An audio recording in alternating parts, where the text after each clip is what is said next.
করতে হবে। তাহলে ভোরবেলায় সাক্ষাৎ হবে গুপ্ত গুহার নিকটে।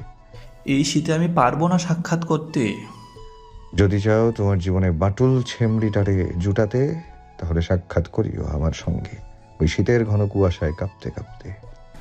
মির্জাফরকে শাসিয়ে দিয়ে জুলফিকার অন্যদিকে ফিরতেই মির্জাফর বলে, আমাকে নাকে খড় দেওয়া থেকে বাঁচাও। নিচে চলো, বাঁচাচ্ছি। আমি তো পাগল, পাগলের কবলে পড়ে ওই মহিলা এমনিতেই ঠিক হয়ে যাবে। জুলফিকার আর মির্জাফর নিচে আসে। ফরিদা মির্জাফরের পথ আটকে বলে, নাকে খড় না দিয়ে চলে যাচ্ছ? ও মা, ও কেন নাকি খড় দিবে? জাহানারা প্রশ্ন করতেই ফরিদা বলে, খুব তো জোর গলায় বলেছিলে বিয়ে করতে না পারলে এই বাড়িতে আসবে না। আজ তো এলে। শপথ করেছিল যদি বউ দেখাতে না পারে তাহলে নাকে খড় দিবে। এখন ওর সময় এসেছে। রুবাইদা বিরক্ত হলো। ফরিদার দিকে এগিয়ে এসে বলে, ও কিন্তু আসতো না, ওকে আমরাই খুঁজে এনেছি ফালাকের সুস্থতার জন্য। এত কিছু তো শুনবো না, এখন যুক্তিমতো ওকে নাকে খড় দিতে হবে। মির্জাফর অপমানিত বোধ করল।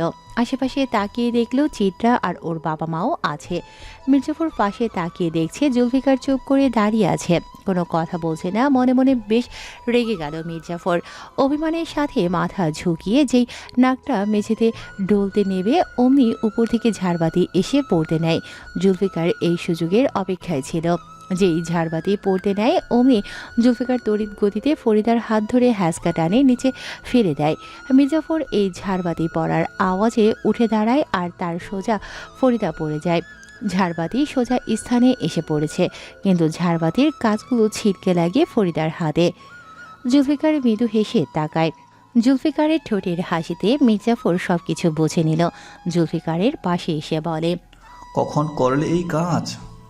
নিচে নামার আগেই দড়িটা কেটে এসেছিলাম।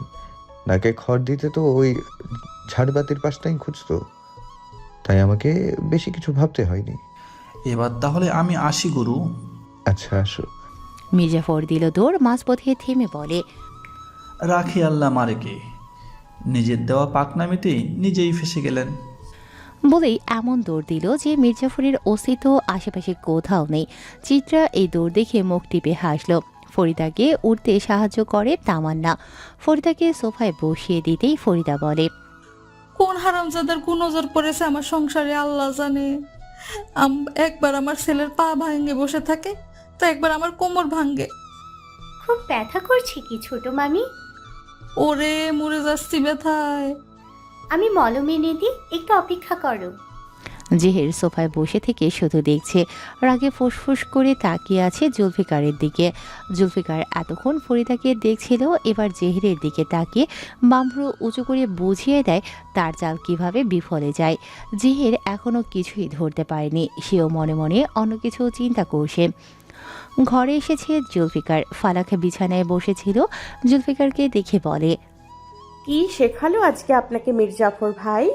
জুলফিকার বসে ফালাকের সামনে অতঃপর বলে, মির্জাফর বলেছে। কি বলেছে? বউকে কেউ কুনজর দিলে তাকে মেরে দুনিয়া ছাড়া করে দিতে। আজকে তো দেখছি ভালো কিছুই শিখিয়েছে। কেন বউ, তোর দিকে কেউ নজর দিলে আমি তাকে সত্যি সত্যি মেরে ফেলবো? মেয়েরে আলু ভর্তা করে দেবেন। মানুষ মারলে মানুষ ভর্তা হবে, আলু ভর্তা হবে কেন?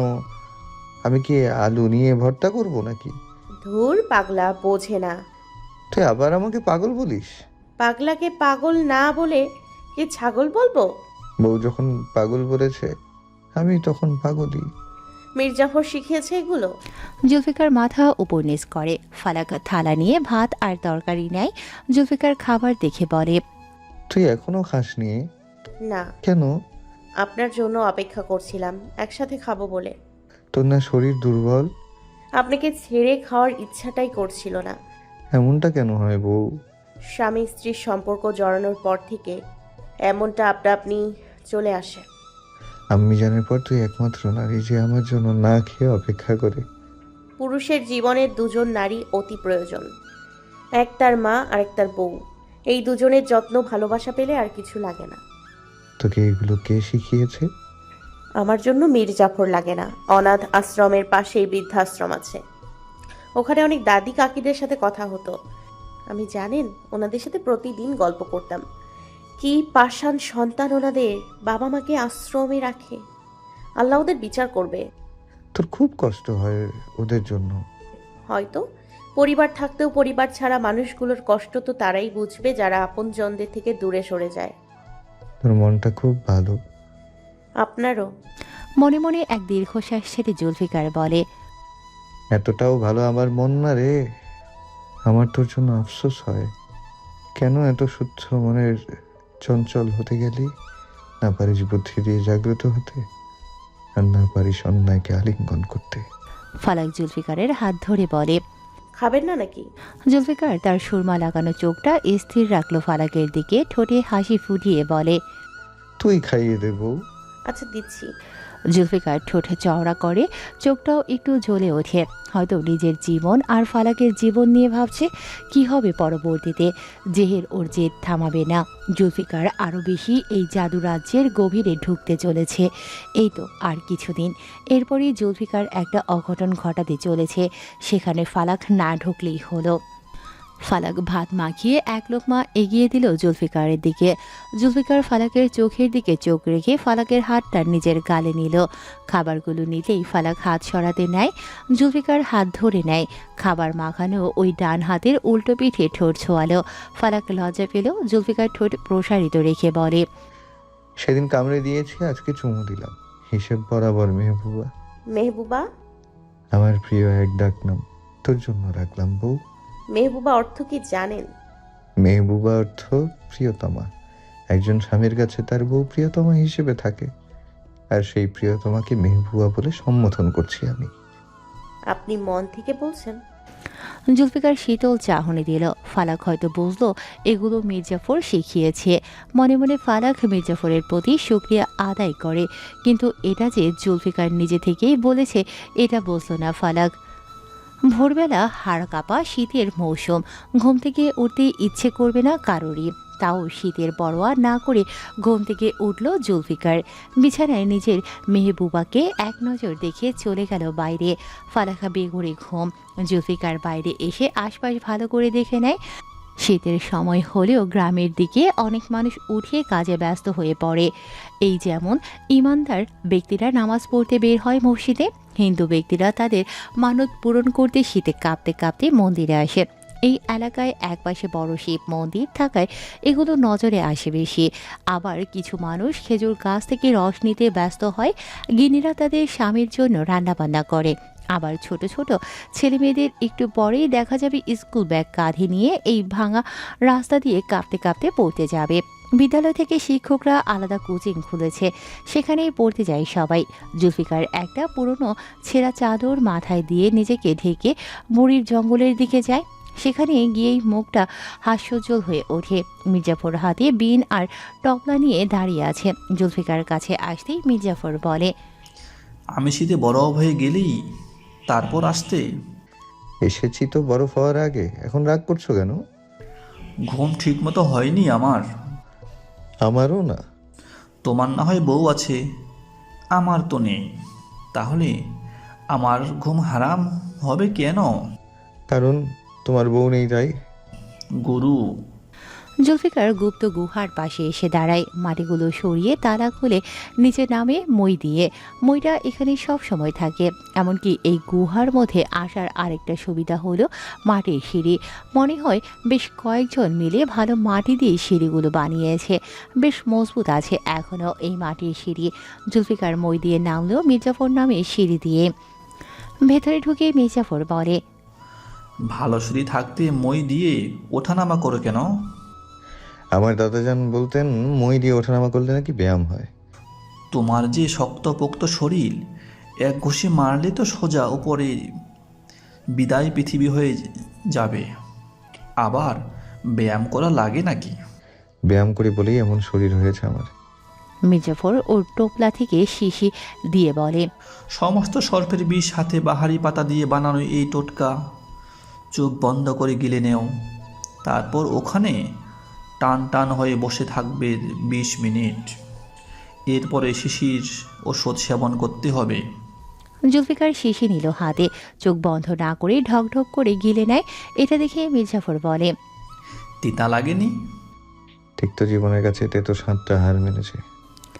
জুলফিকার এবার টান টান হয়ে বসে। এভাবে বসার কারণ টোটকা শরীরে শিরা উপশিরা রক্তে রক্তে পৌঁছাবে ভালো করে। মির্জাফর কিছুক্ষণ চেয়ে থেকে বলে, তোমার অনেক কষ্ট তাই না গুরু? আমার কষ্ট? কষ্ট থাকতে নেই মির্জাফর। কষ্টে কষ্টে মানুষ দ্রুত মরে, তাই আমি কষ্ট পুষে রাখি না, অন্যকে কষ্ট দিয়ে সেই কষ্টটা নিবারণ করি নিজের থেকে। 20 মিনিট যেতেই জুলফিকার আরও একটা শিশি নেয়, ওটাও গিলে নিয়ে বলে, এই ঝামেলা পোহাবে না বলেই তোমাকে বলেছিলাম দ্রুত আসো। দেখলে তো আজকের কষ্ট। না ফালাক আমার ঘরে থাকতো, আর না আমাকে আর তোমাকে এখানে আসতে হতো। আমার পাগল সাজাটাই বৃথা গেল। এই পৃথিবীতে এমন হাজারো ঘটনা আছে যেটা তুমি ভাবলে তোমার সাথে এমন ঘটবে, আর একজনের সাথে আরেক। তোমার কষ্টটা আমি বুঝি, আমার কিচ্ছু করার নেই। 7টা দিন যাক, তুমিও শান্তির ঘুম দিও সকালবেলা।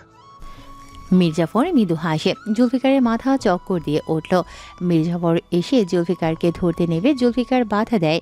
মির্জাফর বলে, আমি জানতাম তোমার শরীরে বিষ কাটাতে গেলে তুমি এভাবে দুর্বল হবে। দাঁড়াও, আমি খেজুর এনেছি, এগুলো খাও। আমি বাঁচবো তো মির্জাফর? তোমাকে বাঁচিয়ে রাখতেই আমি এই জঙ্গলে জঙ্গলে দৌড়ে বেরিয়েছি গুরু। তোমাকে বাঁচানো মানে আমি আমার নিজের পরীক্ষায় জিতে যাওয়া। তোমার মৃত্যু হলে যে আমার হেরে যাওয়া হয়।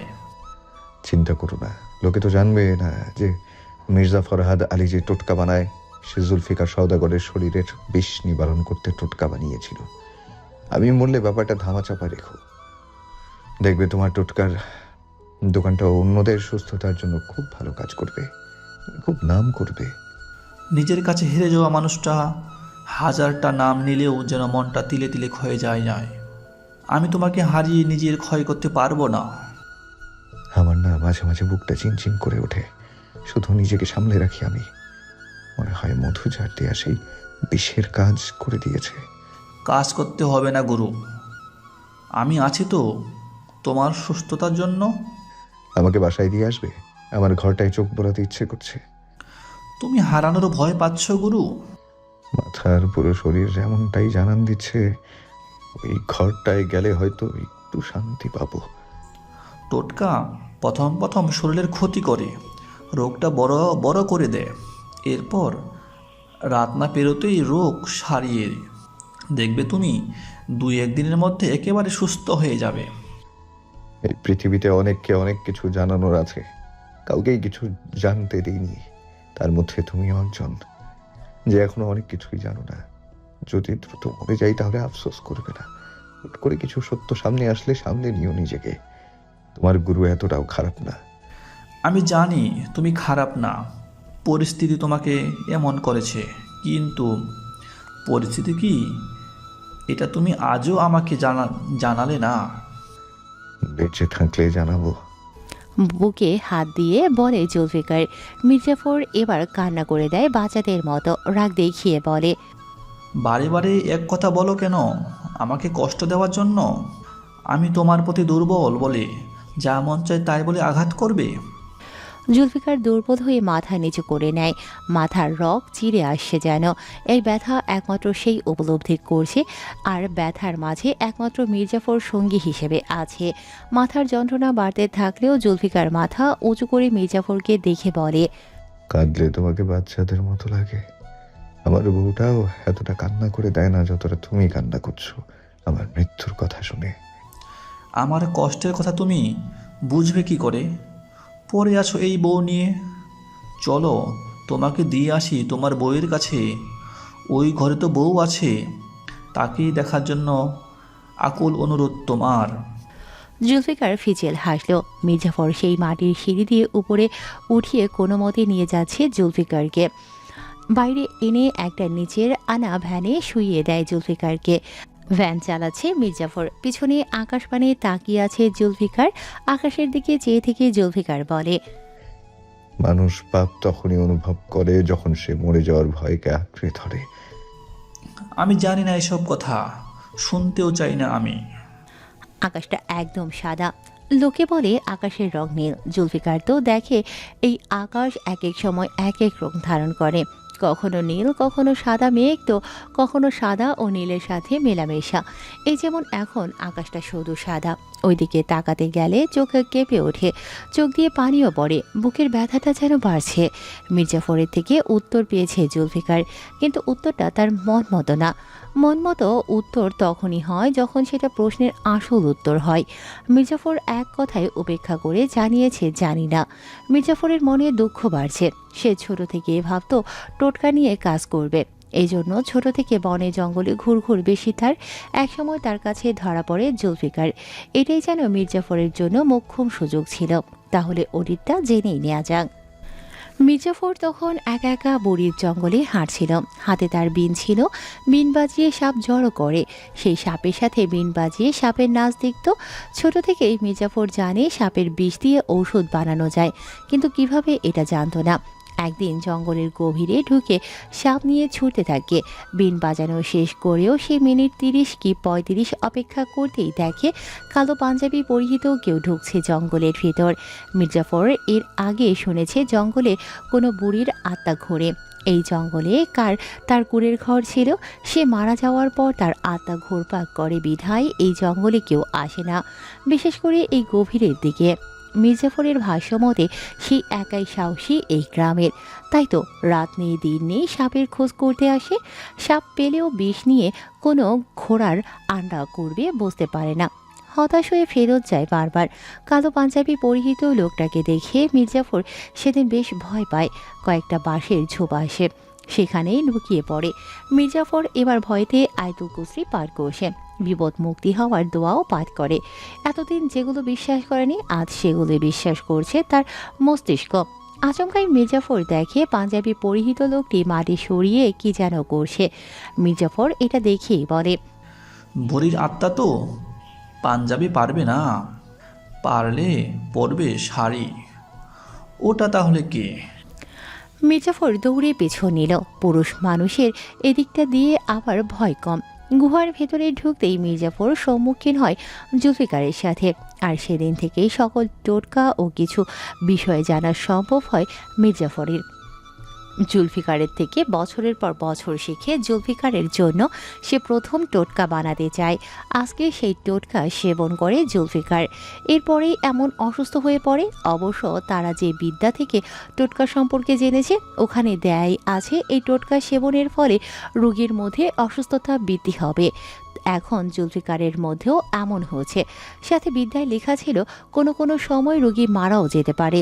তাই আতঙ্কে আছে মির্জাফর। সওদাগর মহলের সামনে ভ্যান থামালো মির্জাফর।